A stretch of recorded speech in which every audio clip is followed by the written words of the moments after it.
Janelle uncovered a financial betrayal that shook the Brown family to its core, and what followed was a storm no one saw coming. Christine, Meri, even the kids, they're all stepping forward, and Kody's world is unraveling fast. If you think you know the story, think again. This is where the truth finally surfaces. Watch now and see how it all unfolds. It always starts small.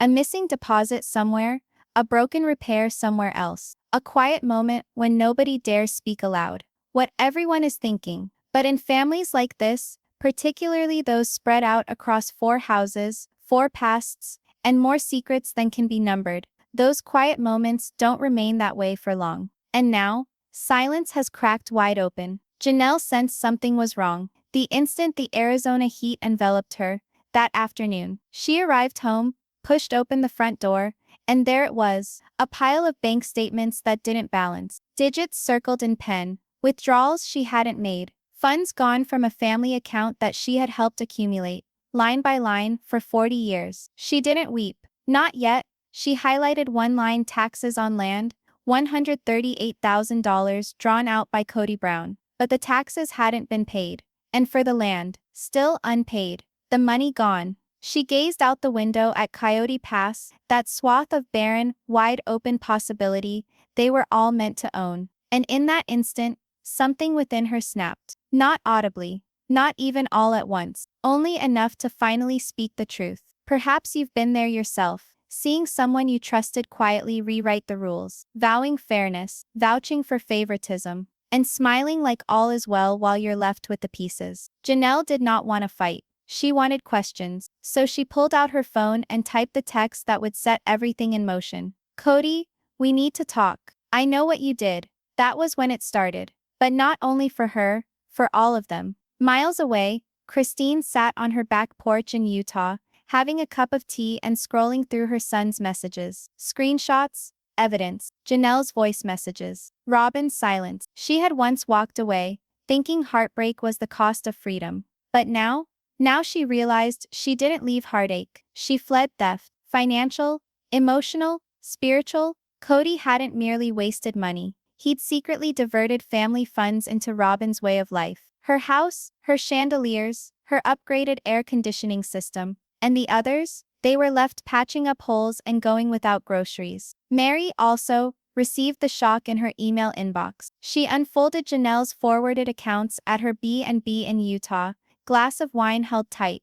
The figures were so black and white they scorched. Transfers, more than $200,000, transferred into Robin's business account in a mere 18 months. Money Meri believed had been earmarked for her in repairs. Money she had begged Kody to talk about. Rather, Robin received new chandeliers. Meri received nothing, not even a word. So what do the women do when they stop waiting for permission? Janelle went live on Instagram. No filter, no makeup, no production staff, just the flame of truth burning in her eyes. Cody Brown embezzled from his own family, she said. He used our money, my money, Meri's money, Christine's sacrifices to build a life for Robin. And now he wants us quiet? Not anymore. Within minutes, over 75,000 people were watching. Reddit threads exploded.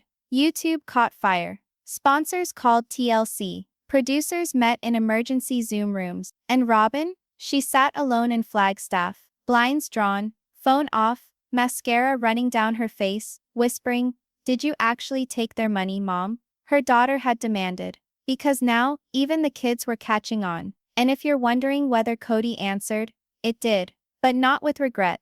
Not even with remorse. He left Janelle a message: "You've destroyed this family. You've ruined the show. But let's be real, Kody ruined it years ago. Janelle just set it on fire. And now, the truth is spreading. Court documents, legal wars, custody issues. Even the children are taking sides, reminiscing about what it actually felt like to live with Kody's definition of fair. And Robin? She's watching it all crumble, alone. Because sometimes, the one who always had center stage ends up in the background, and figures out too late, she never was the star. She was just the only one left standing when the truth finally dropped. Right here is where you're going to want to subscribe to Sister Wives Daily Scoop, because what's on the horizon is larger than drama.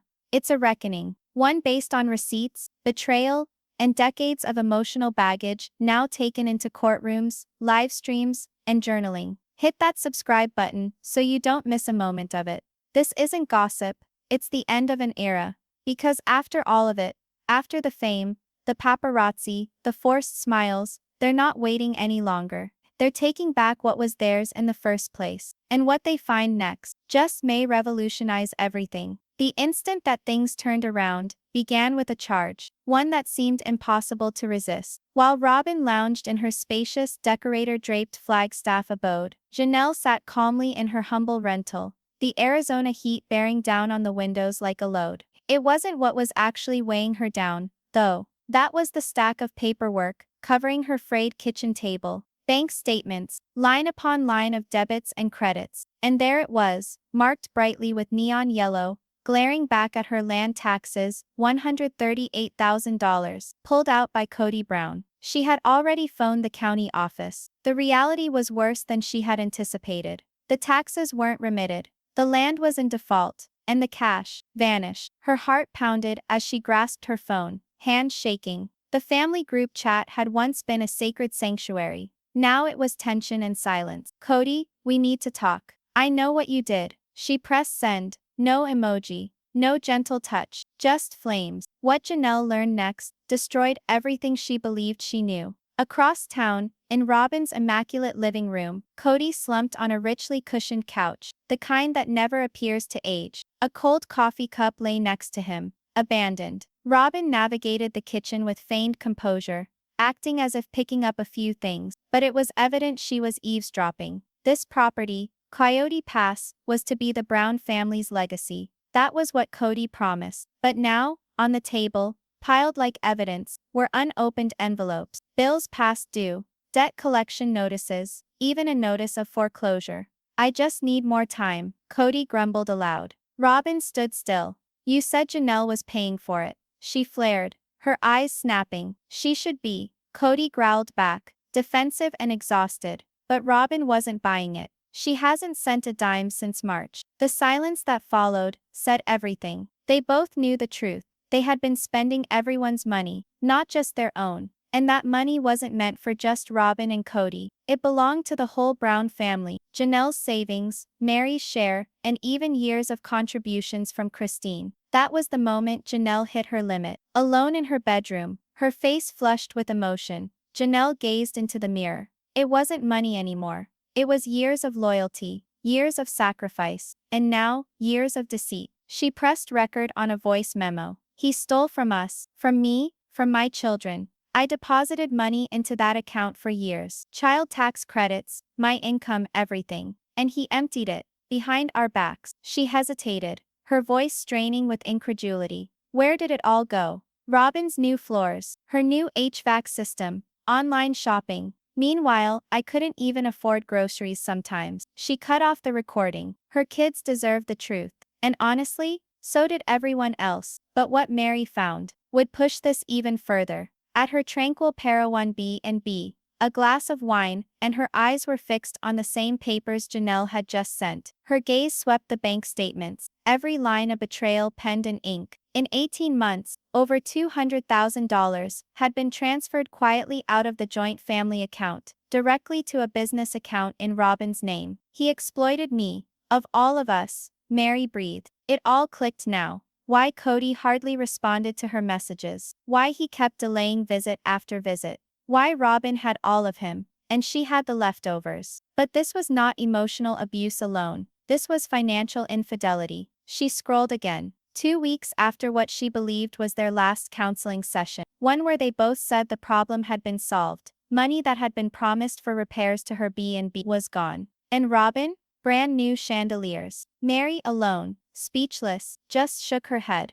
Her voice barely above a whisper, she muttered, I hate her. I really do. The unraveling had begun. In Flagstaff again, Robyn's ideal world was shattering. Her hands shook when she picked up the call from Janelle. Her voice shook. What's happening, Janelle? But Janelle didn't dally. You tell me, Robyn, where is the money now? Robyn stuttered, caught off guard. I thought it was Kody's. I thought it came from his dad's will. That was when Janelle flew off the handle. Don't lie to me. You knew where that money originated. It was our family account, mine, Mary's, even Christine's old contributions, and you spent it. Robin collapsed into tears. Mascara dripped down her cheeks as she wept. It wasn't supposed to happen like this. Kody said, save it. Janelle intervened. We were robbed. You purchased a new dining set, while I couldn't even pay for Savannah's school books. Robin remained silent, and that silence was deafening. But out in Utah, another watched it all go down, with a quiet, festering clarity. Christine sat on her porch sipping a mug of tea, scrolling through screenshots Pidon had shared with her of Janelle's expose. She snorted in a bitter laugh. Of course this was occurring. He did it to me too, she said out loud. Then she reached for her phone, gazed directly into the lens of the camera, and left a message, one she'd post on social media. I thought I was leaving heartbreak behind, but now I see, I left behind theft. Emotional, financial, spiritual theft. He gave his all to one of us. And now, goodbye. But the biggest surprise, Janelle wasn't finished yet. She did something that none of the wives had ever been brave enough to do. She went live. No makeup, no filters, just raw emotion and sparks in her voice. Janelle came at Instagram. In a matter of minutes, more than 75,000 were tuned in. Her voice was calm. Her message wasn't. Cody Brown stole from his own family. He took the money that Meri and our kids paid in to support Robin's lifestyle. And now he wants us to be quiet. No longer. She waved the papers around. Bank statements, evidence. Do the math. It's all there. The internet exploded. Within hours, hashtags were trending.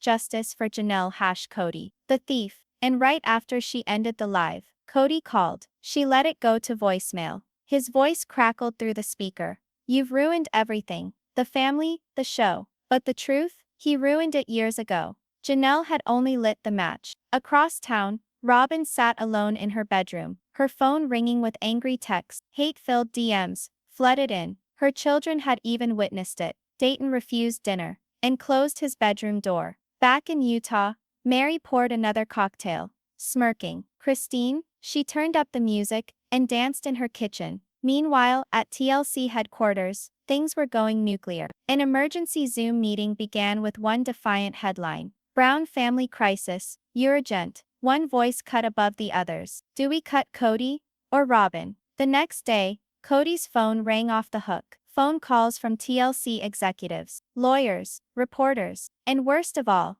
a family attorney, now that represented both Meri and Janelle. He glared at the screen. Susan Whitmore. He did not return the call, just paced, wild-eyed and agitated, like a trapped animal. Over in the doorway, Robin remained, her eyes puffy from crying, arms folded tight. Kody, she whispered. What do they want? He didn't reply. Her voice dropped lower. Kody, did you steal it? His silence was louder than any admission. At the TLC meeting, the atmosphere was chaotic. Within 18 hours, Janelle's stream had drawn more than 2.4 million viewers. Sponsors were paying attention. Headlines were circulating. We have to put distance between the network and this mess, growled the PR head. If Janelle's telling the truth, Kody's a liability. And frankly, Robin too. A second voice joined in. They're done. The viewers are over it. One exec moved in closer to the mic. Begin developing spin-offs. Christine's new life. Meri rebuilding. Janelle reclaiming power. That's our future. Kody and Robin, he added near coldly. They're finished. Something inside Meri had changed. The pain no longer settled in her. It shifted. It moved. It began to smolder. In Liz's Heritage Inn, Meri hunched before her laptop, a hand on her journal, the other clenched around the water glass. She had just finished a strained Zoom session with Janelle and their lawyer. Charges, actual, legal charges still rang in her ears. Financial infidelity, theft within a marriage, deceit. But Meri's thoughts had drifted somewhere else entirely. He stole everything from me, she said under her breath. But he forgot. I'm the one who taught him how to build. That's when something clicked. She opened a blank document and began typing. Podcast title. Unsistered. My Life After Kody. And for the first time in what felt like years, Meri smiled. Meanwhile, Robin vanished. No posts, no glances outside, no talking, not even with her children. Earlier in the day, Brianna had rapped on her bedroom door, voice subdued, wounded. Did you take their money, Mom? And then the door closed. Now the quiet in the house was oppressive. The crystal chandelier in the middle of the staircase, the velvet furniture, the sub-zero refrigerator humming in the kitchen. It was all different. Like it was humming with shame. She stood in the bathroom, gazing at herself in the mirror. You wanted to be the favorite wife, she whispered to her reflection. Well, now you're the only one left. Even Kody was unraveling. Robin collapsed onto the floor, knees to her chest, and cried alone in the dark. But in town, Janelle was stepping into her power. At a local planning council meeting for Coyote Pass, she stood proudly beneath a banner, while reporters and cameras watched every move. Our family was promised that land, she said, voice calm but fierce. But Kody made sure only one wife benefited. He sold off portions and funneled the money into Robin's house. The rest of us were left with nothing. Now it's over. We're asking for what was promised: ownership and legal accountability. The room erupted in applause. Strangers stood with her. She wasn't just a sister wife anymore. She was a leader.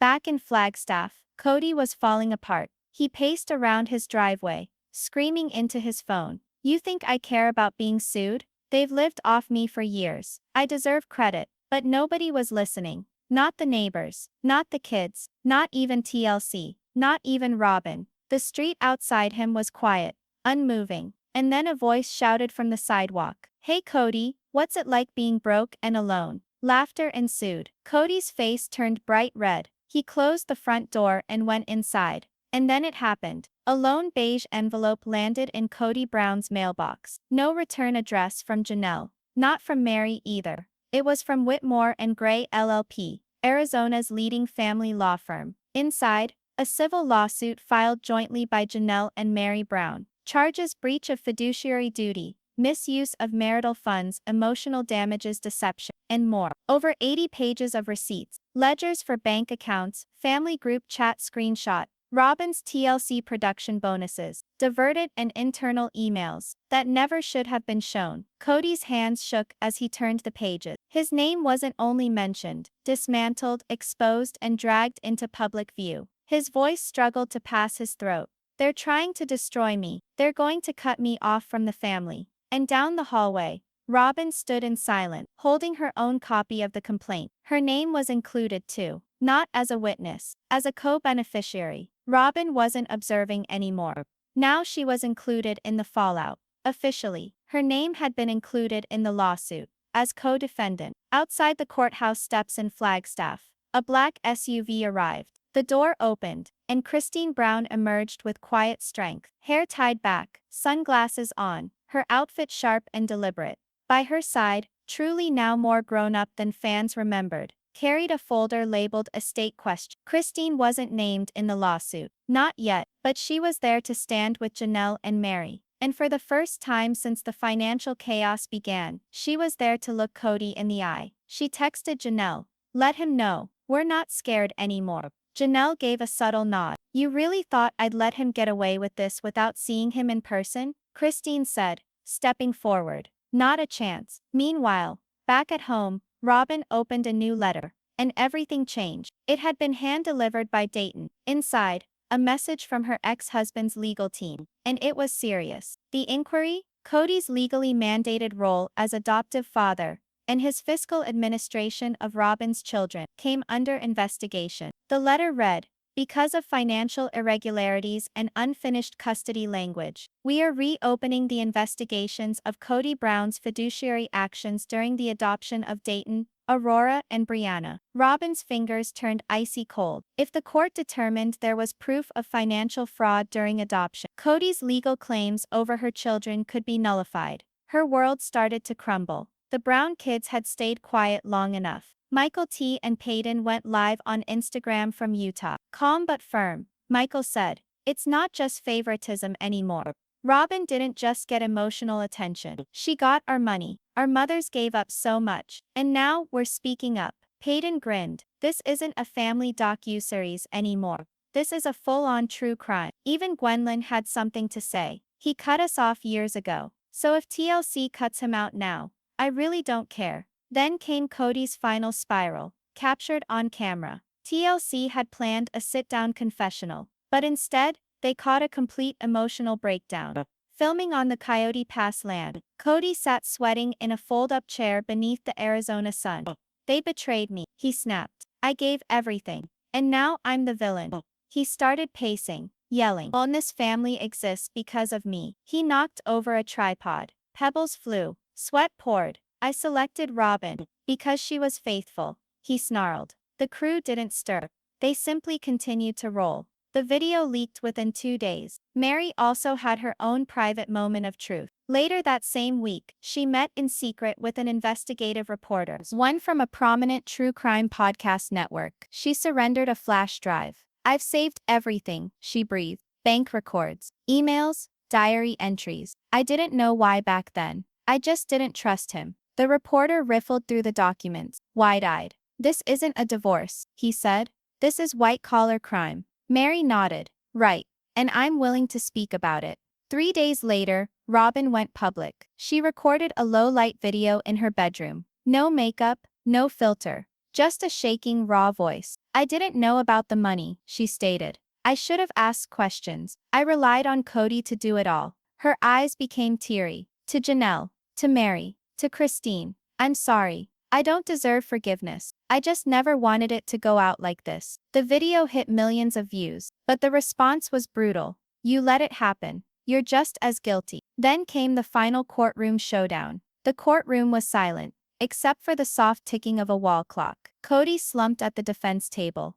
Eyes tired, posture collapsed. Beside him, Robin sat pale and shaky, barely holding herself together. Then the door opened. Christine walked in, confident, poised, and unapologetically composed. She was dressed in a clean blue blazer, and had with her one key piece of documentation, a notarized account of Kody's broken commitments, monetary promises, and supposed manipulation concerning Coyote Pass. The judge regarded her. Miss Brown, do you want to say something before your statement is taken down? Christine rose, slowly. Absolutely, Your Honor. I'm telling you this not for me, but for my daughters, and for every woman who gave everything to a man who never considered her equal. Her voice didn't tremble. I never had financial security. I was humiliated for seeking answers. I was given false promises. Now, I desire justice. Kody laughed harshly. Christine faced him, eyes like steel. You stole our futures. Now you'll pay.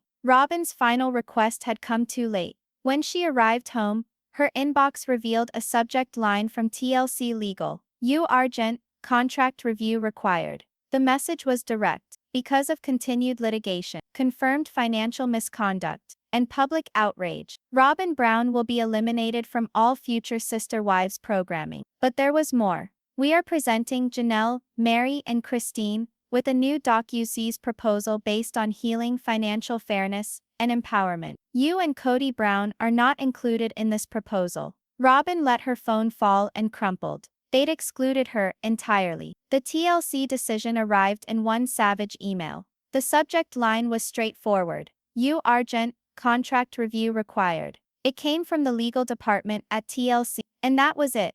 The producers had made their last decision. Robin Brown will be cut from all future Sister Wives episodes and digital content immediately. This is following confirmed financial paperwork, current legal actions, and heavy viewer criticism. Robin's hands trembled. She gasped. That was just the beginning, though. We are getting ready to prep a standalone docu-series deal for Janelle, Meri, and Christine about healing, financial justice, and empowerment. You and Cody Brown do not qualify for this offer. Robin let go of her medicine bottle. Her body folded inward as the news hit. They'd excluded her. Total exclusion. But Janelle wasn't finished yet. She had one additional blow to strike. While the lawsuit hung in abeyance behind the scenes, she acted proactively. Her attorneys applied for deed transfer of crucial parcels on the Coyote Pass property, asserting she'd invested money, been manipulated emotionally, and bilked by promises that never materialized. And she prevailed. A judge issued a temporary restraining order, barring Kody from selling, leasing, or developing any part of the land. The very next morning, local news filmed Janelle walking the property with a land surveyor. Calm and confident, she said. This land was meant to serve the whole family. But now, the ones who actually paid for it, we're the ones who'll finally own it. She tucked the court document into the inside pocket of her jacket. It was official. Janelle Brown was legally custodian of parcels 3, 4, and 5. She broke into a smile for the first time in a long time. And then, the most unexpected thing occurred. Aurora Brown, Robin's daughter, filed a written affidavit with the court. The courtroom fell silent as the judge read it aloud. I love Kody, I love my mom, but I can't deny what's true. I thought this family was built on equality, but after reading the financial records, I'm ashamed. The money that was meant for the other children was used to buy our home. If Kody didn't act ethically during our adoption, the court deserves to know. Kody went pale. Robin gasped out loud. Aurora had just told the truth and put it in the official court record. And yet the coup de grace came only a matter of hours later. The uncensored video of Kody's complete meltdown at Coyote Pass, which had been pledged by TLC, would never be aired, somehow leaked. And it was worse than anyone could have dreamed. Kody was heard shouting at producers, I never should have married Meri. Christine was a mistake. Janelle was just a stand-in. The only person who really cared was Robin. He tore up the dream house blueprints and tossed them to the wind. This land is cursed. This whole life, a curse. The clip became virally instant. Within 24 hours, #cancel. Kody was trending globally. 3 of TLC's biggest sponsors withdrew from their online store. In the meantime, the Ex-Wives spin-off, focused on justice and rebirth, started to receive enormous public support. This is no longer just a reality show. It's become a reckoning. And what about the next chapter? It's already in the making, by the women who at last discovered their voice. Share your thoughts in the comments. Did you think Aurora's admission was the breaking point? Should TLC have intervened earlier? And what justice is still left? Tap subscribe and stay with us on Wives Unspoken for more inside news, because this tale isn't finished yet. Not by a long shot.